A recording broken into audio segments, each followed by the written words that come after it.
Hello and welcome to Songs for the Struggling Artist, the blogcast. This is episode 160. And today's episode was inspired by a listener of the podcast. So we can thank him for this. This is a sort of debrief on my Hamlet project, which I talked about in a previous episode. I have reached the conclusion of said project, in part. I'll explain more in the actual blog. But yeah, it's over. And at Johann's request, I am telling you about it. So thank you so much, Johann. And here, without any further ado, is the Hamlet project. 'Tis a knavish piece of work. The cafe where I came up with the idea is long gone. I think it's 3 to 4 businesses ago in that spot now. But the project that was born there took me through 8 to 9 years. It started in that cafe out of a need to goose my creative practice. I was finding my writing process to be a little less smooth than I liked. When I turned on the faucet, the creativity didn't always flow the way it used to.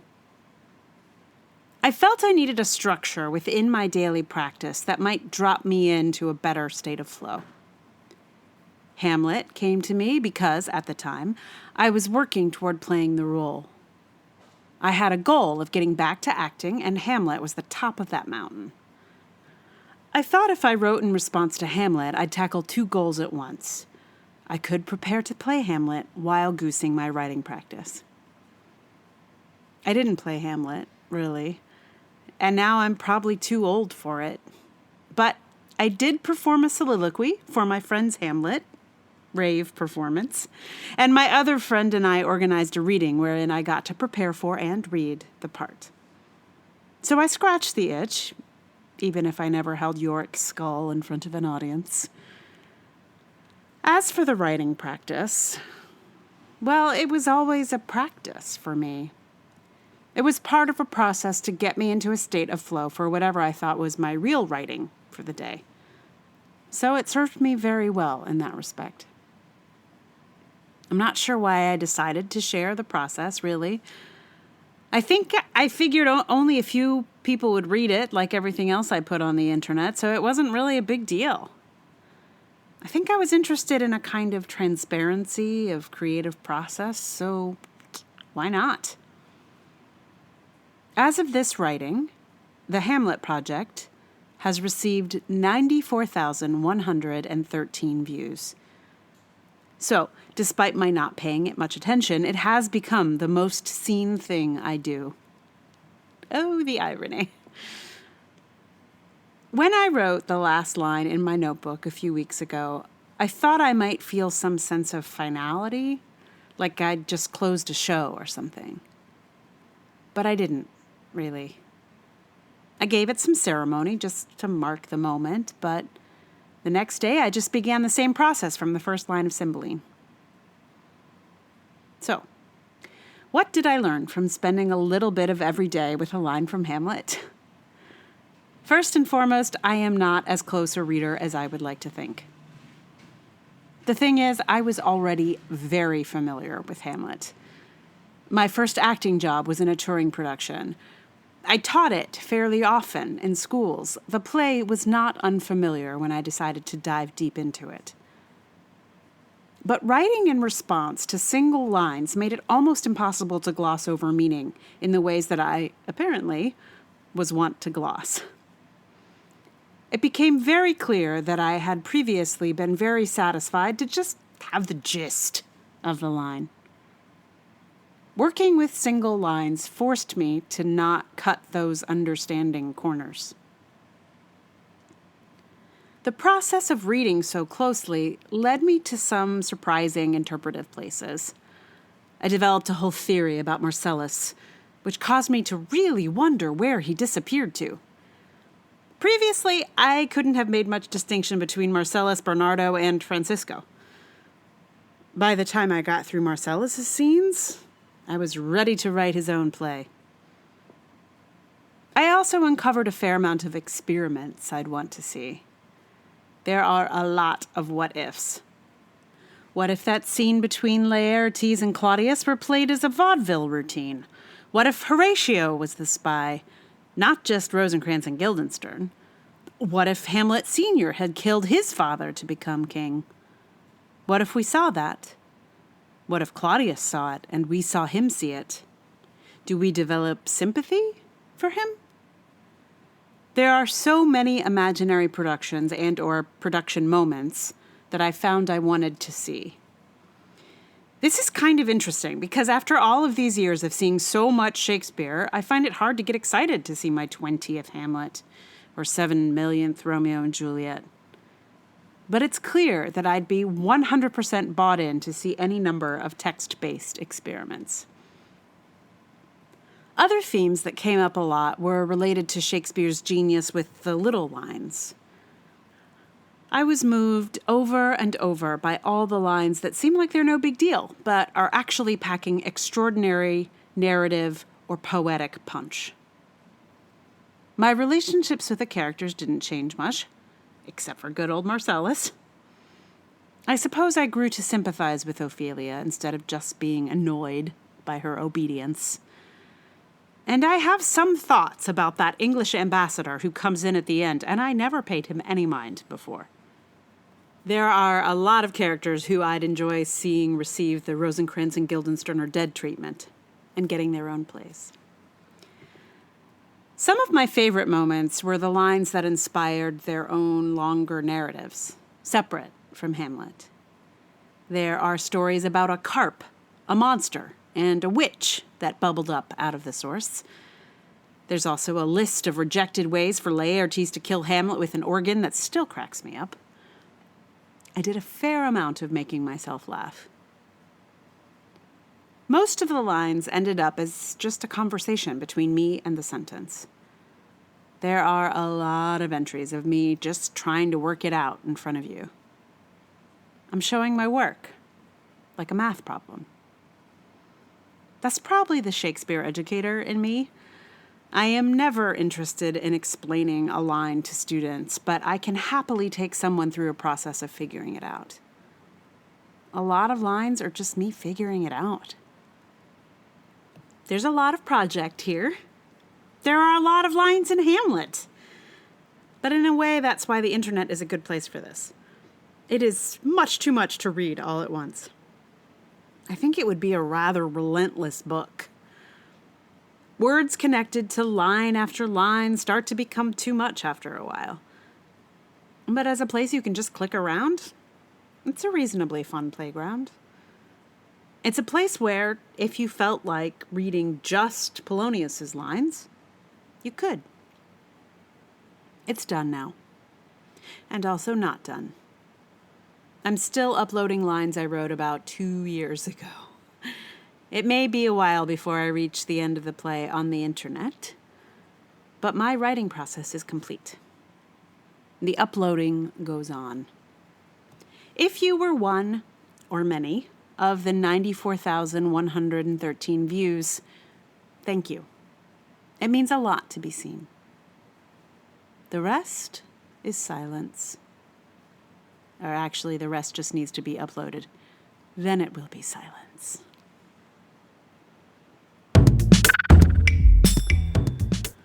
So I have been sort of picking up the pace with uploading just so that it's not a 2-year lag time.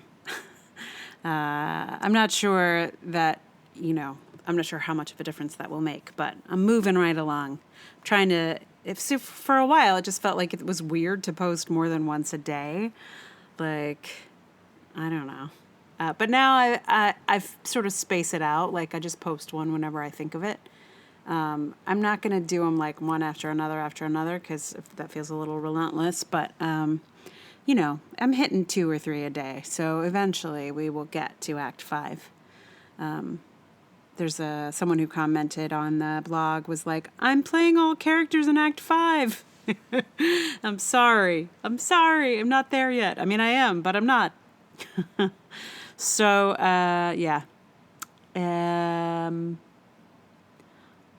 if there's anything else you want to know about it, I'm happy to talk about it.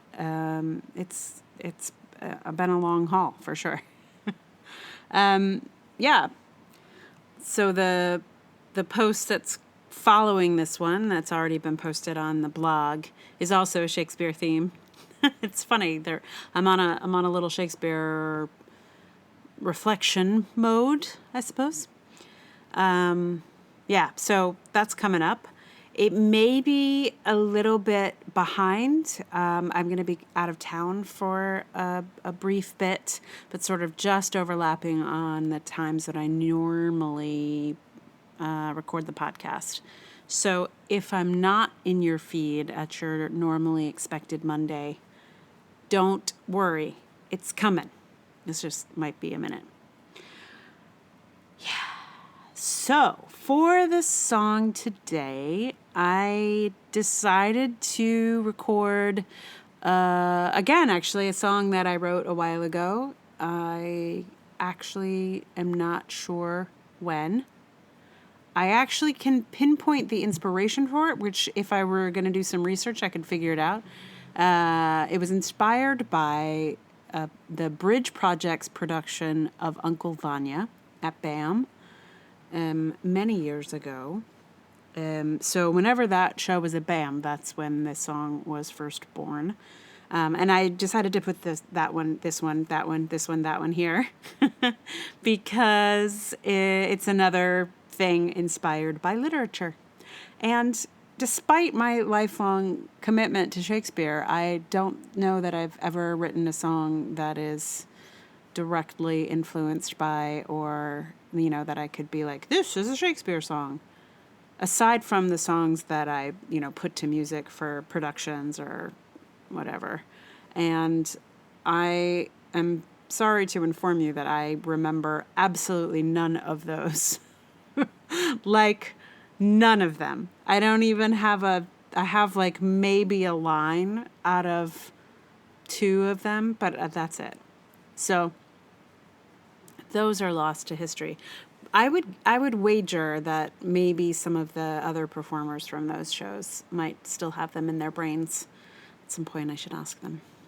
Anyway, so, but all that to say is that there's not really a Shakespeare song in my writing repertoire. So Chekhov was the next best thing. Yeah, so since it's a literary inspiration, I will give you the never before recorded Goodnight Uncle Vanya in just a moment. Before I do that, though, just to say, if you would like to support the podcast, you know how to do it. Let people know about it. Share, join the mailing list. There's ways to support financially, which would be amazing. Those are PayPal, Ko-fi, Patreon. All the links to all that stuff are in the show notes, in whatever app you're in. So links are there. Check them out. Click on them. Join the team of awesome. So, without further ado, again, there's much ado in this blog today. I guess it is a little Shakespeare-y. Next week's it features a line from Much Ado About Nothing, so it is Much Ado double today and next time. So look out for that. Anyway, here is Good Night, Uncle Vanya. Good night, Uncle Vanya. Good night, pretty Sonia. Sleep tight into the night. In time you will be fine. In time they will be kind. In time the sun will shine. I was walking down the road, I was feeling alone. I got no one waiting for me, I got no one at home. I spend my Saturday nights alone. I got envy dripping off me like blood from a wound. It's just me and the cat and a big yellow moon and a melancholy tune. on a chilly night in June. So I sing, good night, Uncle Vanya. Good night, pretty Sonia. Sleep tight into the light. In time you will be fine. In time they will be kind. In time the sun will shine. Well, I put it all out, ran around with the boys. I kissed a lot of lips and I made lots of noise. I practiced grace and poise. Well, I tried every chocolate in the big yellow box. I tasted some sweetness, had some interesting talks, but I haven't found the one. So it's safer now with none. So I sing, good night, Uncle Vanya. Good night, pretty Sonia. Sleep tight into the light. In time you will be fine. In time they will be kind. In time the sun will shine. Well, there's work to be done, and there's no time for the heart. I was weak to succumb to the longing from the start. Foolish heart, foolish heart.